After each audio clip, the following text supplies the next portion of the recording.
Okay, final episode. Let's just do some speed tests just to show this thing working. Alright, now choose a nice big video frame size. Actually, I'll choose something a bit smaller, 1920 by 1080, 8-bit.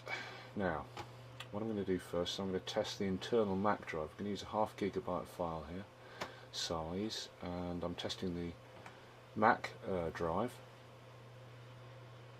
which is like would be the C drive, which is the operating system is on. It's got a lot of space still free on it. So here we go.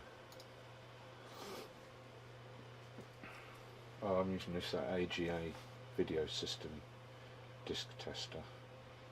It's not ideal, but it'll give you an idea. Okay, so there you go. You know, about 78 megabytes a second you'll get from the internal disk of the Mac. Now we'll try another Mac internal disk. I've got a 320 gig SATA drive in another drive slot there. It's about a quarter full. Let's try that one.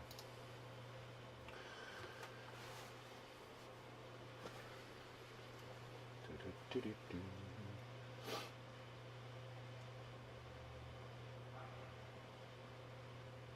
little bit quicker, about 78, 77 megabytes a second. Okay, now let's try the MyBook. So Western Dig MyBook, 1 terabyte. It is about a quarter full, and it's wired up to the Mac Pro with FireWire 800. Okay, here we go. Let's try that one. As you can see, it's about half the rate of the internal SATA, roughly, a little bit more.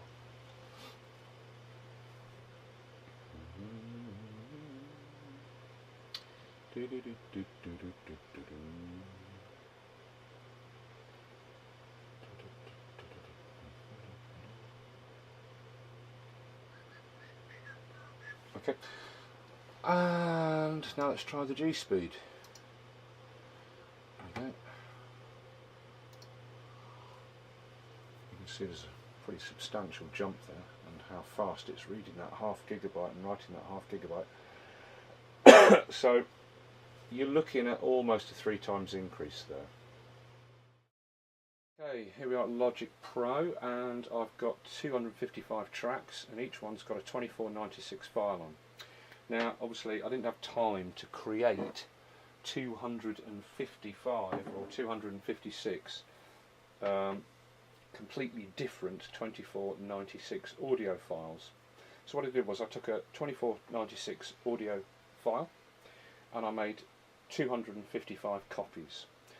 So those individual copies, which are, each one is a unique file, it just happens to have the same contents, yeah, are loaded onto these 255 Logic tracks.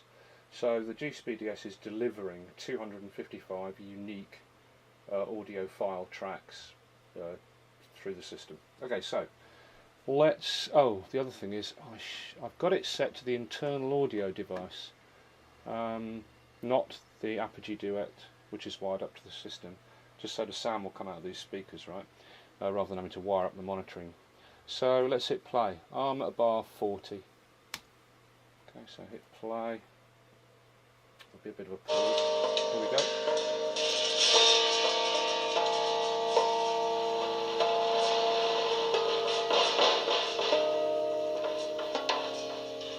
Put down the disk meter there. Okay, what I'm going to do, let's slow the volume a bit. Okay, what I'm going to do is I'm just going to jump around the timeline. I'm going to jump forward to bar 90 something.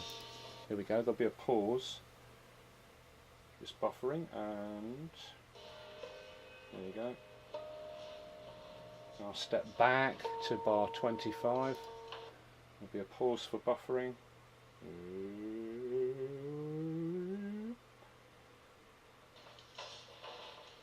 And we're off again. So you can see, you know, it's quite adequately coping with delivering 255 tracks of 2496. I'll tell you what I'll do, I'll just still wire up the Apogee and see if that makes any difference. It shouldn't, but it might make some difference in terms of the amount of buffering. I don't know. Hang on. Let me just pause the camera. I've got the duet wide up on its lowest 32 samples and a medium buffer. Let's try playing. You won't hear any sound. Still a pause, and off we're off. But you can see down there. I'll just move the camera down. The duet's playing. The files there. So yeah, you know, that's. You can see it's quite adequately coping with delivering 255 tracks of 2496 audio. Okay, well, summing up and stop press, I've now got the new model, the new replacement unit. This is it. It's the same GSpeed ES, but it's a 3 terabyte model. In the time that I had to get the other one replaced, G Technology had discontinued the 2 terabyte model, so I had to pay for, some extra to upgrade to 3 terabytes. But this is the replacement brand new unit. If you remember from this earlier on in this video review, in one of the other episodes, I've been saying how the model that was sent to me was a unit that had been sent back faulty and repaired and then sent to me by mistake as new. This is a brand new unit, and the fan is definitely quieter. Definitely. What I'll do is I'll just show that in close-up like I did with the first one, and then I can edit in a little tiny bit of footage of the first one and you can compare the two. It is substantially quieter. I'll just move the camera tripod. So I shall bring in the camera, and whilst it's still not silent, it's definitely quieter, a lot quieter. Remember, the microphone is fitted to the top of this lens, so I'll just raise the unit up with my handset. Anyway, there it is.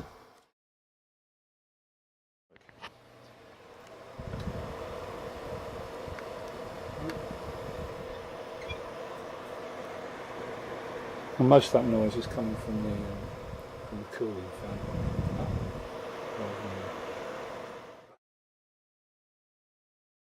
It's now much quieter, and that changes quite a lot in terms of the summing up.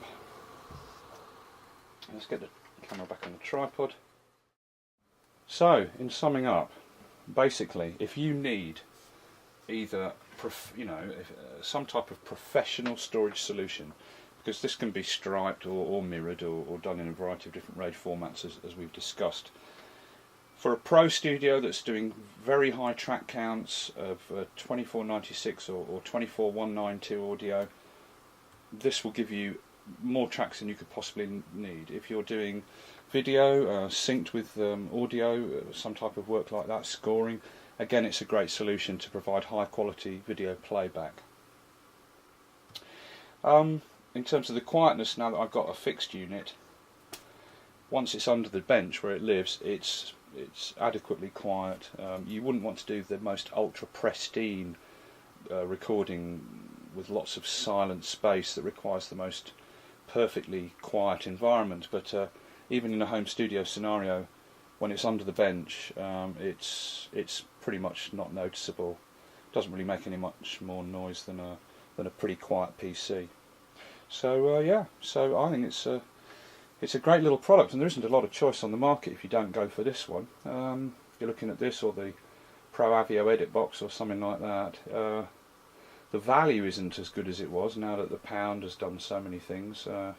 These used to be 700 quid for a 2 terabyte version, and then even if the 2 terabyte version still existed, it jumped up to £1,000 plus. So they are costly, but if you're looking for a pro solution, yeah, I mean, now that the quietness issue has been established, it's pretty usable. And if it's under a workbench and away from your microphone a reasonable distance, you could even record in the same room as it, as long as it isn't ultra quiet type acoustic material. If there's any type of background music, you won't notice that noise. So yeah, there it is. I hope this has been useful to people.